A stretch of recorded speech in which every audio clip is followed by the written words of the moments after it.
চলে আসলাম আবারও বাবার বাড়ি। যেহেতু রাত অনেক হয়ে গিয়েছে পিকনিকের আয়োজন শেষ করতে। তো তবুও কি করার আছে বলেন? যেহেতু আসতেই হবে মা বলেছে। আর যেহেতু আয়োজনটা আমরা এই ৩ ভাই-বোন মিলে আর মা, আর যেহেতু কেউ আসবে না আসতেই হবে। তো এক পর্যায়ে হাসব্যান্ডকে অনেক রিকোয়েস্ট করে নিয়ে আসি যেহেতু উনার ডিউটি আছে উনি আসতে চাচ্ছিল না। তারপর জোর করে এক পর্যায়ে নিয়েই আসলাম। তো এখন সরাসরি চলে এসেছি বড় ভাইয়ের বাসায়।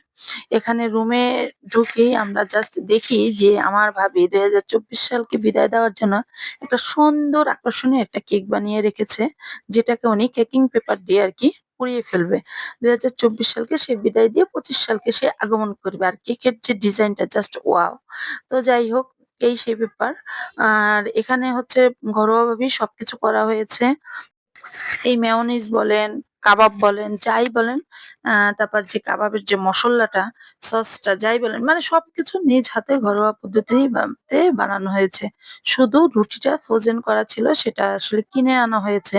কিন্তু এখানে একটা সমস্যা হয়ে যায় এই রুটিগুলো কিনতে গিয়ে আসলে বাইকে করে আনার পথে আরকি ঝাঁকুনি লেগে রুটির এক সাইডের শেপ গুলো সবই এরকম ছোটানো থাকে। তো আমি যারা এই ফ্রোজেন রুটিগুলো সেল করেন তাদের উদ্দেশ্যে বলি তারা একটু যদি মোটা করে একটু পুরু করে বানান তাহলে আসলে সুবিধা হয়। তো যাই হোক এখন আমরা এখান থেকে সরাসরি ছাদে চলে যাবো। আর ছাদে মানে লিফটে তো চান্সই পাচ্ছি না। এক পর্যায়ে আমরা সিঁড়ি দিয়ে উঠি আর কিছু মানুষ লিফটে যাই। তো দেখেন এখানকার মজাটা জাস্ট মানে কি বলবো?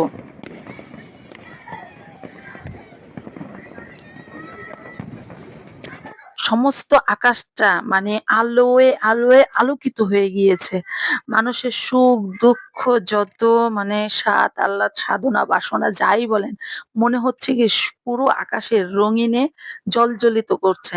আর আকাশটা দেখে মানে মানে এই ঢাকা শহরটা বলেন আর এই আকাশের মানে আলোকসজ্জা দেখে আমার যে কি বলবো?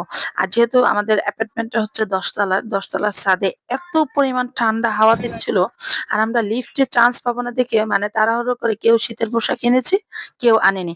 আর এখানের এই ফানুসটা উড়াতে গিয়ে আমরা খুবই ভয় পেয়ে গিয়েছিলাম যে ফানুসটা কি উঠবে কি উঠবে না। মানে এক পর্যায়ে আলহামদুলিল্লাহ ফানুসটা উড়েই গেল। আর তারাবাতির কান্ডটা দেখেন, একটা ম্যাচ যখনই কাঠিটা ধরে বাচ্চার ওই আগুনের ভিতরে এমনভাবে ধরে যে কাঠিটা লিভে যায়।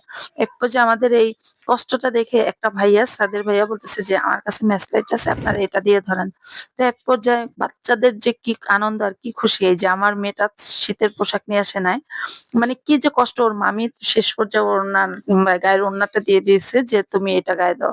তো যাই হোক দেখেছেন সবাই খুব আনন্দ আর ছাদটা আমাদের তারাবাতিতেও আলোয় আলোকিত হয়ে গিয়েছে। এটাই তো মজা আর এটাই তো আনন্দ। তারপর দিন শেষে যখন সকালটা শুরু হবে আবার সবার ব্যস্ত জীবন, সুখ দুঃখের জীবন, ভালো লাগা মন্দ লাগার জীবন আবার নতুনভাবে শুরু হবে। তো যাই হোক ছাদের মজা শেষ করে আমরা সরাসরি চলে আসি খাবারের জন্য। যেহেতু রাত্র অনেক হয়ে গিয়েছে। আর এখানে কেকটাকে রাখার উদ্দেশ্য ওই যে কেকটাকে পুড়িয়ে ফেলবো মানে উপরে কেকিং পেপারটা আরকি। এই কেকটার আরকি এই সামনের এই ডেকোরেশনটা তো আমি কখনোই দেখিনি। আমি তো অবাক হয়ে গিয়েছিলাম যে ঘটনা কি এটা এরকম কেন? তারপর তো দেখলাম এটার ভিতরে খুব আকর্ষণীয় একটা মজার জিনিস হয়। আর ভাইয়া এখানে আগে বলতেছে, "না তোরা অনেক রাত্র হয়ে গিয়েছে। আগে তোমরা খাবারটা আগে যে যার মতো নিয়ে নাও। তারপরে তোমরা কেকটা কাটো।" তো আমার বড় ভাই এই কেকের মানে কেকের না জাস্ট বড় ভাইয়ের খাবারগুলো সবাইকে তো খাবারগুলো এক পর্যায়ে দেওয়া শেষ হলে আমরা কেকটা কেটে জাস্ট কেক আর আমরা খাই না সেটা রেখে দিই। আর কি বলবো এতটা টেস্টিফুল হয়েছে, এতটা ভালো লেগেছে। আপনি হোটেলে যান, বাইরে খেতে যান, হয়তো মানে আপনার সীমিতভাবে থাকবে। এখানে আনলিমিটেড ভাবে সব বানানো হয়েছে, আনলিমিটেড ভাবে খাওয়া।